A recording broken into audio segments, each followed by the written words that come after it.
Bonjour et bienvenue à Leadership en tout genre. Et oui, notre mission à Leadership en tout genre, c'est d'inspirer la culture organisationnelle de votre entreprise et de générer un climat de travail qui est stimulant. Alors, la semaine dernière, on a vu comment tirer profit de la force de chacun dans le processus de décision. Et cette semaine, on débute une nouvelle série qui s'intitule Attirer plus de femmes dans des postes de direction. Donc, on va introduire le sujet, on est dans cette première partie, on va mettre la table et on va poursuivre dans les semaines à venir. Maintenant, moi, j'aimerais ça répondre à une question. Pourquoi la parité homme-femme n'est pas au rendez-vous dans les postes de haute direction? Souvent, ça peut arriver qu'il y ait une parité chez, par exemple, les employés. Mais dans les postes de direction ou de haute direction, ce n'est pas toujours le cas. Et même, plusieurs femmes doivent se battre pour essayer de faire leur place. Maintenant, est-ce que c'est tout simplement une question de volonté? Est-ce que c'est une question, par exemple, de loi? Malheureusement, certains vont dire, il n'y a pas de loi qui force les entreprises à ce qu'il puisse y avoir la parité.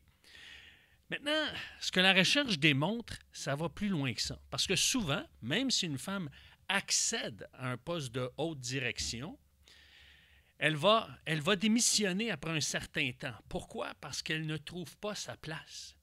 Souvent, c'est parce que l'expérience des femmes qui occupent des postes plus élevés, eh bien, leur expérience n'est tellement pas satisfaisante qu'ils vont vouloir changer. Et qu'est-ce qu'ils vont faire? Ils vont donner des raisons écrans que j'appelle, en disant « Ah, ben c'est à cause que j'ai trouvé un travail plus près, ça va être plus facile pour la conciliation famille-travail, etc. » Mais souvent, c'est qu'elles ne se sentent pas aussi satisfaites que leur homologue masculin. Maintenant, en termes de diversification des genres en entreprise, Barbara Annis et Keith Moran proposent des pistes novatrices qui vont au-delà de la conformité ou de l'équité. Maintenant, je tiens à faire une précision. Ici, je vais vous parler de ce que la recherche a pu observer sur le terrain. Ce ne sont pas des absolus à 100%. Ça s'applique dans la majorité des cas, mais pas dans la totalité des cas. Donc, on ne peut pas mettre toutes les femmes dans une boîte, tous les hommes dans une boîte. On parle de généralité ici. C'est pour ça que je vous invite à examiner toutes choses, d'aller chercher, d'aller faire vos propres recherches et de retenir ce qui est bon, ce qui s'applique à votre entreprise. Mais vous allez voir, il y a plusieurs belles petites perles que j'ai pu dénicher au travers de la littérature. Maintenant, dans beaucoup d'entreprises, les femmes ne veulent pas s'investir dans des postes de haut niveau parce qu'elles ne se retrouvent pas. Elles vont se sentir exclues, non comprises ou peu écoutées. Alors, c'est pour ça que Barbara Annis et Keith Moran, dans leur livre Gender Intelligence, eux autres vont proposer 7 pistes pour accroître la mixité au sein du leadership. On va en voir une cette semaine, une piste, et les 6 autres dans les semaines à venir. La première, on va la développer un petit peu, celle-là. La transformation d'une entreprise, qui est d'une entreprise peut-être à caractère féminine, où est-ce que la culture organisationnelle est féminine, comme dans des écoles, par exemple, ou dans une entreprise où est-ce que la culture organisationnelle est masculine, comme dans certaines entreprises de construction, par exemple. Eh bien, on peut transformer la culture. Et ça se fait transformer une culture organisationnelle. Mais ça commence comment? Mais ça commence par le leadership. La transformation de cette culture commence par le leadership. Et j'aime bien comment Claude Deblois et Lise Corriveau définissent ce qu'est un leader.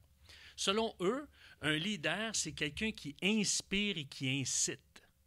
Un leader, selon Claude Deblois, et Lise Corriveau, c'est quelqu'un qui inspire et qui incite.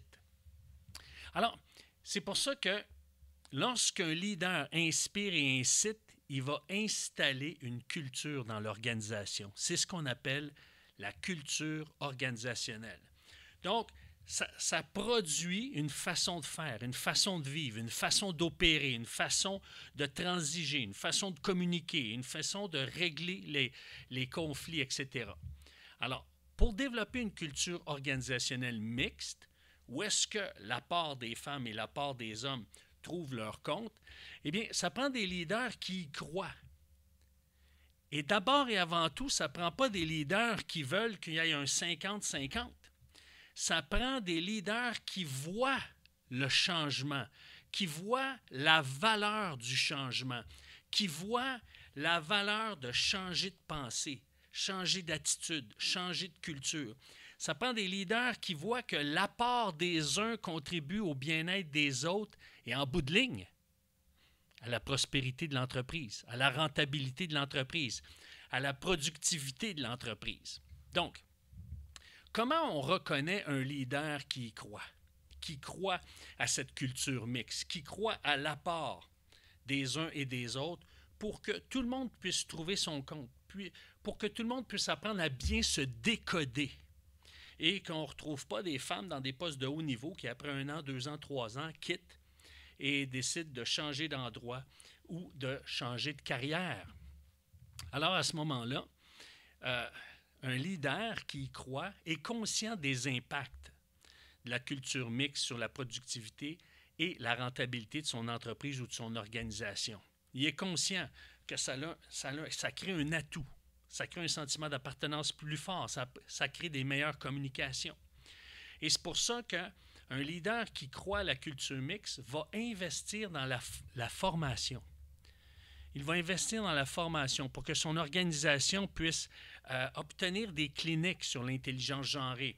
Comment les femmes réagissent. On l'a vu dans le bio-leadership. Le cerveau des hommes et des femmes sont constitués de manière différente. Ça affecte la communication, ça affecte la prise de décision, ça affecte plein de comportements parce que on est humainement et biologiquement constitués de manière différente. Et ça, c'est important qu'on puisse le savoir dans les organisations.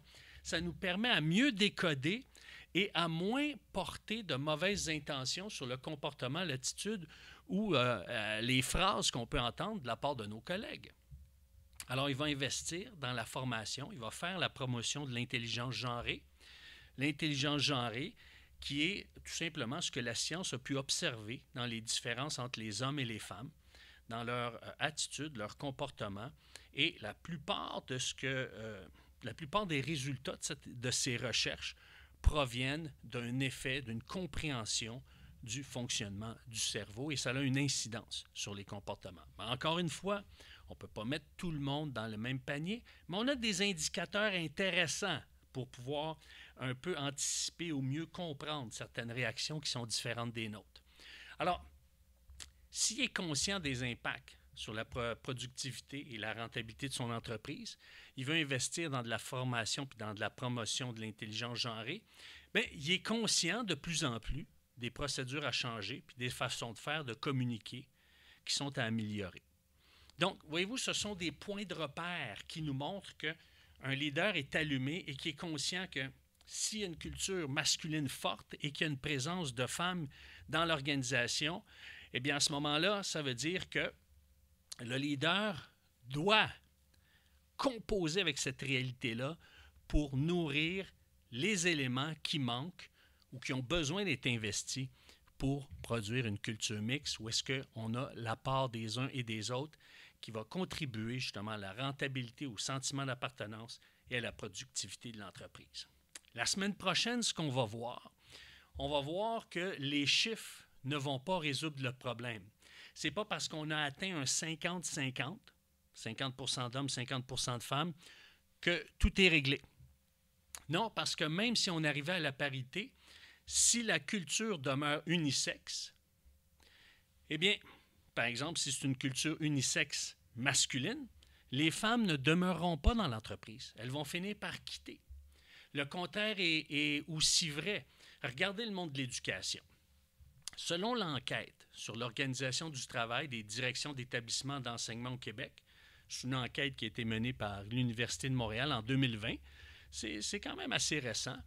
Eh bien, ce qu'on nous dit dans cette enquête, c'est que la représentation des femmes parmi le personnel de direction est de la hauteur de 71 %, mais ça demeure inférieur à celle observée chez le personnel enseignant, 78 %. Donc, voyez-vous, même s'il y a une majorité de femmes dans le monde de l'éducation, eh bien, même s'il y a une majorité de femmes dans les directions du monde de l'éducation, ça demeure un chiffre moins grand que parmi le monde de l'enseignement. Pourquoi? Parce que la culture organisationnelle de la direction, elle est davantage masculine, même si la culture des écoles est féminine. Donc, voyez-vous, il y a des correctifs à apporter et l'intelligence genrée, ce que la recherche peut observer sur les différences entre les hommes et les femmes en milieu de travail, pourrait contribuer à améliorer la qualité de vie des enseignants, des enseignantes, et évidemment de ceux qui dirigent ces établissements-là. Et qui plus est, ça pourrait attirer plus d'hommes dans le milieu de l'éducation, où est-ce que les garçons qui ont beaucoup plus de difficultés à persévérer en milieu scolaire, eh bien, ça pourrait aider les garçons à cheminer davantage. Alors, ça, c'est un autre débat, mais tout simplement un exemple. Ce qu'on va voir aussi, c'est que la méritocratie ne suffit pas. Ça veut dire que, OK, on va engager au mérite, que ce soit homme ou femme. Moi, je crois à ça. On doit aller vers une certaine forme de méritocratie. On veut prendre les meilleurs éléments, qu'ils soient hommes ou femmes. On ne doit pas discriminer sur le talent, si c'est un homme ou c'est une femme. Le problème, c'est que même si une femme a le poste parce qu'elle le mérite plus qu'un homme, si c'est dans une culture masculine où est-ce que la culture féminine est mise de côté, eh bien, elle ne demeurera pas. Et c'est parce que souvent, le mérite aussi, pourquoi une femme n'accède pas à un poste de haute direction dans une organisation, c'est pas parce que c'est une femme, c'est parce que les critères et les valeurs de la culture ne correspondent pas avec son profil. Parce que ce n'est pas une culture mixte. C'est une culture qui est genrée, masculine. Alors, voyez-vous, ça fait toute une différence, ça. Alors, on va voir aussi qu'il existe une science de la différence, parce que la science a pu observer des tendances et des constances. Et la semaine suivante, la semaine qui va suivre la semaine prochaine, eh bien, on va voir que l'intelligence genrée, ce n'est pas juste une question d'ajouter des femmes. Parce que si on gère notre organisation de manière à favoriser un genre plutôt qu'un autre, bien, on ne peut pas être surpris de ce que la parité ne voit pas le jour. Alors, pour gérer une organisation à culture mixte, on doit comprendre les tenants et aboutissants de l'intelligence genrée. On ne s'en sort pas. Et on va conclure cette série en constatant que l'intelligence genrée accélère la diversité et la peur des stéréotypes bloque le progrès.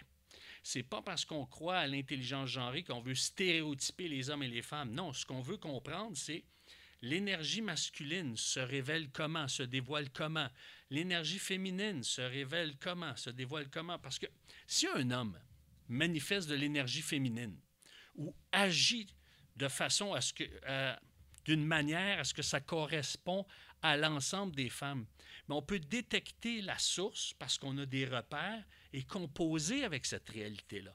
Donc, ce n'est pas une question de stéréotype, c'est une question d'avoir des repères pour apprendre à composer, à jongler avec ces réalités et savoir justement qu'est-ce qui s'applique à notre organisation. Plus on comprend les principes de l'intelligence genrée, plus on apprend à composer avec ceux-ci. Alors, on va voir que dans les prochaines semaines, que chacun de ces points ont une valeur ajoutée et vont contribuer à développer une culture mixte dans une entreprise, évidemment, si les leaders en voient une valeur. Maintenant, wow! Je suis tellement excité, ça m'excite tellement de vous partager ces choses-là, parce que, d'une manière concrète, ça a de l'impact. Je le vois dans ma vie, je le vois dans ma vie de couple, je le vois même avec mes enfants, je le vois avec mes collègues de travail. Ça me donne un recul, une distance ou un retour qui fait toute la différence. Et je le vois chez les gens qui l'appliquent. Ça fait toute la différence. Maintenant, avant qu'on se quitte, je voudrais remercier tous ceux et celles qui soutiennent cette station, le 92.7 FM. Oui, parce que peut-être que vous êtes sur les réseaux sociaux, mais ce que vous entendez est également diffusé sur les ondes du 92.7 FM. Et ça, c'est à cause de la générosité des donateurs qui contribuent à ce que ce contenu soit véhiculé sur les ondes du 92.7 FM. Et moi, je veux remercier également tous ceux qui font connaître ce matériel. Alors, si vous faites connaître ce matériel, je vous invite à m'écrire à coach@ericlantier.net pour avoir vos commentaires, ou peut-être parce que vous êtes de ceux qui veulent soutenir cette émission pour qu'elle continue à être diffusée sur les ondes du 92.7 FM, ou tout simplement parce que vous désirez un questionnaire qui va vous permettre d'évaluer la culture de votre organisation pour savoir si elle est davantage mixte, si elle est féminine ou masculine. Alors, c'est un commentaire qui va vous permettre de prendre conscience. Ça va vous donner des indicateurs, des points de repère pour savoir dire « Ah, peut-être je devrais développer plus le flanc masculin de mon organisation ou le flanc féminin. » Ou peut-être que votre organisation est passablement mixte ou elle est justement caractérisée par sa mixité. Alors, vous avez simplement à m'écrire à coach@ericlantier.net. Alors, donc, on voit qu'une culture mixte fleurit au rythme des leaders. Et on va voir la semaine prochaine que les chiffres ne vont pas résoudre le problème et que la méritocratie ne suffit pas parce qu'on a besoin de la science de la différence. On voit ça la semaine prochaine. Merci, je vous souhaite une bonne semaine et donc, à vendredi. Au revoir.